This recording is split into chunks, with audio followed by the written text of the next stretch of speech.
इस वीडियो में हम बात करने वाले हैं रॉबर्ट कियोसाकी की एक book rich dad poor dad के बारे में।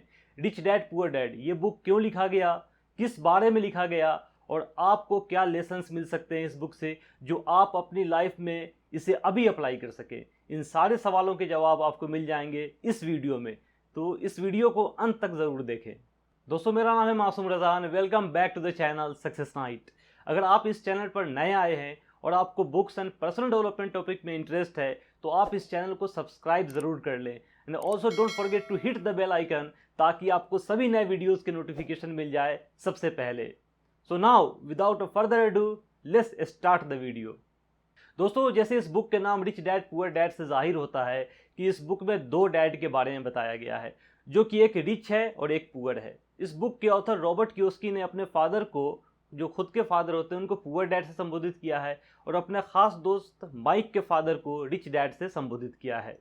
जो रॉबर्ट कियोसाकी के अपने फादर होते हैं वे हाईली एजुकेटेड एंड इंटेलिजेंट होते हैं, उन्होंने पीएचडी किया होता है। और जो माइक के फादर हैं वो also known as rich dad, उन्होंने कभी 8th ग्रेड तक की पढ़ाई भी पूरी नहीं की। दोनों अपने अपने कैरियर में बहुत सक्सेसफुल थे, दोनों बहुत हार्डवर्किंग थे और दोनों के ही सब्सटेंशियल इनकम थी। फिर भी एक हमेशा फाइनेंशियली स्ट्रगल करते थे और एक हवाई के सबसे अमीर आदमी बने। एक अपने परिवार के ऊपर कर्ज छोड़ गए और एक मिलियंस ऑफ डॉलर्स अपने फैमिली के लिए छोड़ गए। दोनों ही स्ट्रॉन्ग, कैरिस्मेटिक और इन्फ्लुएंशियल थे। दोनों सलाह देते थे लेकिन दोनों की सलाह एक जैसी नहीं होती थी। दोनों एजुकेशन में बिलीव करते थे लेकिन दोनों अलग अलग कोर्सेज सजेस्ट करते थे। एक का कहना था कि पैसों की मोहब्बत ही सभी बुराइयों की जड़ है और दूसरे का कहना था कि पैसों की कमी ही सभी बुराइयों की जड़ है। दोस्तों, रिच डैड कहते थे कि अमीर और ज़्यादा अमीर होते जा रहे हैं, गरीब पहले से भी ज़्यादा गरीब होते जा रहे हैं और मिडिल क्लास हमेशा फाइनेंशियली स्ट्रगल करते रहता है। इसका सिर्फ एक ही कारण है कि पैसों के बारे में हमें अपने घरों में एजुकेशन दी जाती है और इसे स्कूल में नहीं पढ़ाया जाता है। अगर पैसों के बारे में स्कूल में पढ़ाया जाता तो सभी को एक ही फाइनेंशियल एजुकेशन मिलती, लेकिन यह हमें अपने घरों में पढ़ाया जाता है, बताया जाता है, इसीलिए हम सभी की राय पैसों को लेकर अलग अलग होता है। पुअर डैड कहते थे कि पढ़ाई अच्छे से कीजिए ताकि आपको एक अच्छी कंपनी में नौकरी लग जाए। वहीं रिच डैड बताते थे कि पढ़ाई अच्छे से कीजिए ताकि आप एक अच्छी कंपनी खरीद सके। पुअर डैड बताते थे कि जहाँ तक पैसों की बात है प्ले इट सेफ, रिस्क मत लो। वहीं रिच डैड बताते थे कि रिस्क को मैनेज करना सीखो। पुअर डैड बताते थे कि हमारा घर हमारा सबसे बड़ा एसेट है और सबसे बड़ा इन्वेस्टमेंट है। वहीं रिच डैड बताते थे कि हमारा घर हमारा सबसे बड़ा लायबिलिटी है और यदि आपका घर आपका सबसे बड़ा इन्वेस्टमेंट है तो आप प्रॉब्लम में हैं। पुअर डैड का मानना था कि गवर्नमेंट को आपके और आपके ज़रूरतों का ख्याल रखना चाहिए। वहीं रिच डैड का मानना था कि हमें फाइनेंशियल सेल्फ रिलायंट होना चाहिए। पुअर डैड कुछ डॉलर्स बचाने के लिए स्ट्रगल करते थे तो वहीं रिच डैड इन्वेस्टमेंट क्रिएट किया करते थे। पुअर डैड सिखाते थे कि कैसे इम्प्रेसिव रिज्यूम लिखा जाए ताकि आपकी नौकरी लग जाए।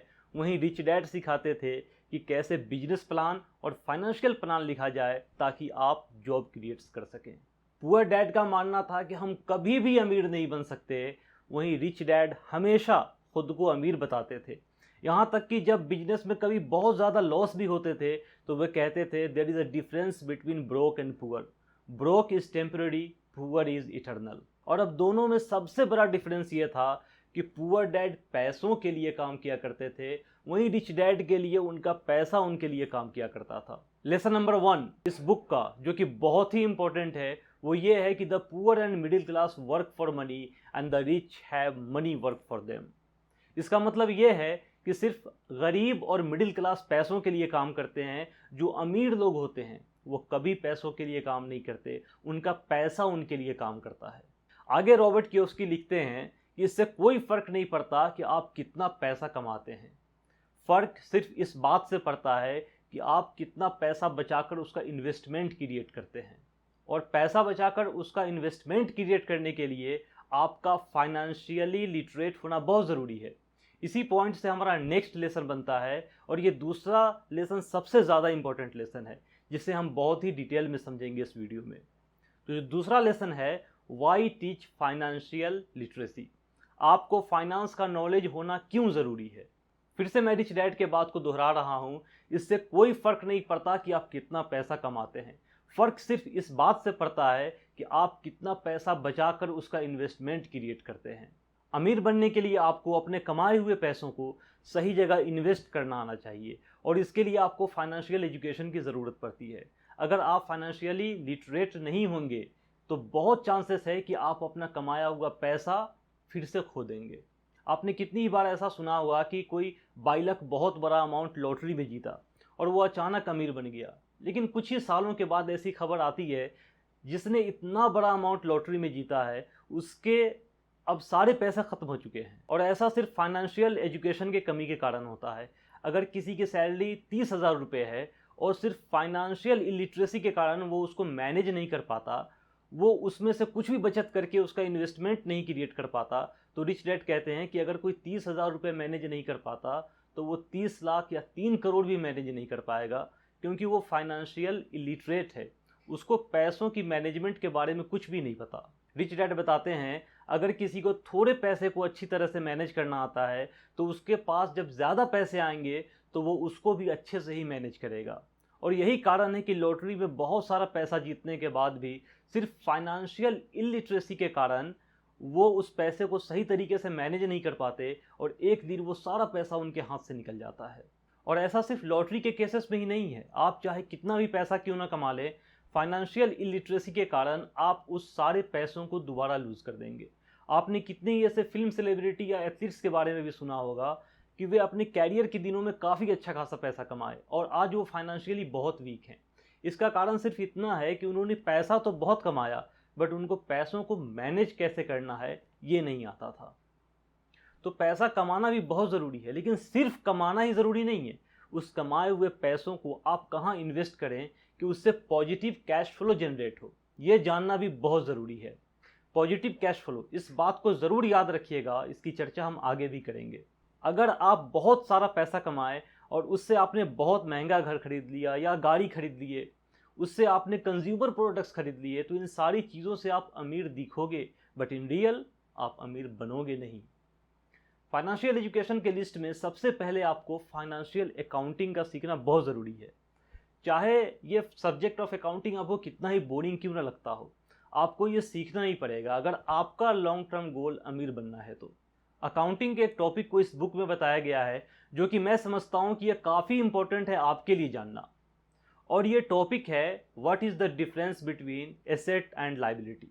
एसेट और लाइबिलिटी के बीच में क्या अंतर है, ये समझना इतना इंपॉर्टेंट है कि सिर्फ इसको समझ जाने मात्र से ही कोई अमीर बन सकता है। तो ये है रिच डैड का number 1 rule, you must know the difference between asset and liabilities and by the asset. Rich dad का नंबर 1 रूल ये है कि आपको एसेट और लाइबिलिटी के बीच का फ़र्क पता होना चाहिए और आपको सिर्फ एसेट खरीदना चाहिए। कुछ चीज़ें दिखने में तो एसेट लगती हैं बट असल में वो लाइबिलिटीज़ होती है।